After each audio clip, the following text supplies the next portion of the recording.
Aku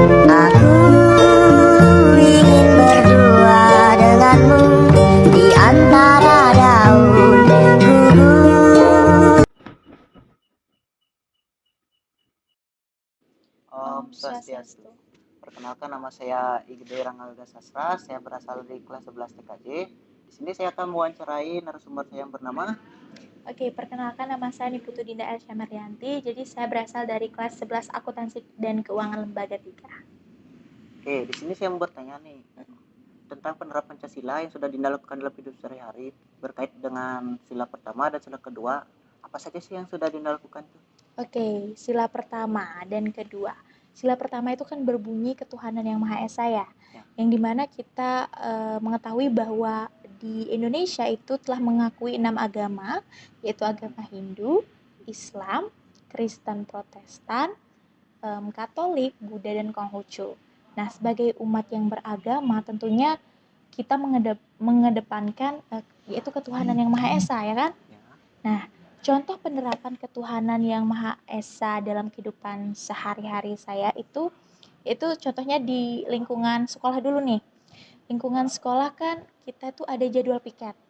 Jadwal piket yang dimana setiap anggota piket kelas itu pasti salah satu anggotanya itu membawa canang atau sesajen yang akan diaturkan di sekolah ini gitu kan.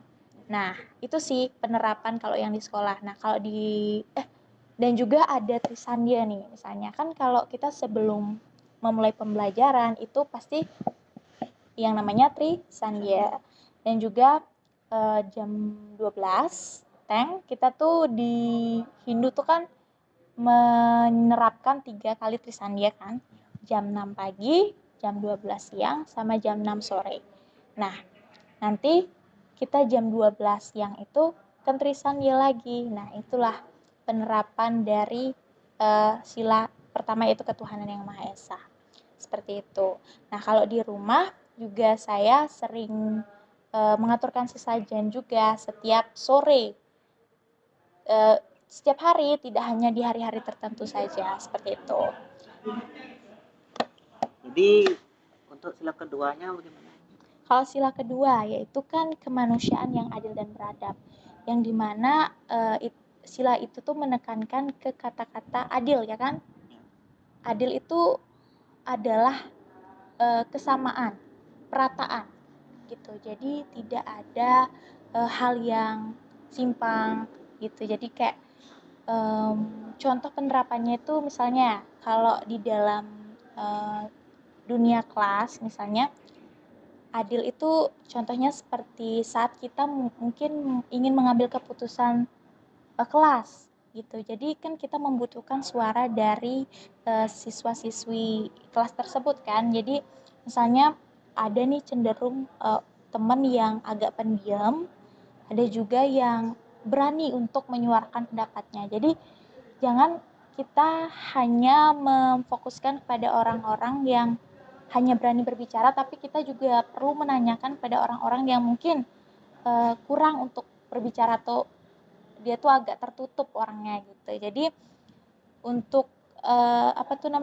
menanyakan itu tuh perlu gitu. Itu sih, itu penerapan keadilan dalam kelas gitu. Kalau di dalam dunia misalnya di rumah, keadilan itu adalah kita itu tidak ada, pokoknya tugas entah itu bersih-bersih, entah itu masak, entah itu gimana, itu harus adil.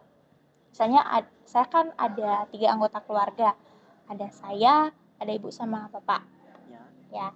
Nah, kalau saya tuh tugasnya mungkin karena saya bisanya pulang sekolah aja nyapu, ibu saya yang paginya nyapu gitu. Jadi kita saling tolong menolong, nggak ada yang namanya oke, saya sebagai anak saya harus menghandle nyapu pagi nyapu sore, itu bukan kayak gitu. Jadi kita harus saling berbagi tugas gitu. Jadi keadilan itu ada, ayah bekerja, ibu memasak. Kalau ibunya bisa pagi untuk nyapu, handle nyapu, bersih-bersih rumah, itu ibu. Kalau nggak bisa ya dimaklumi gitu kan ya.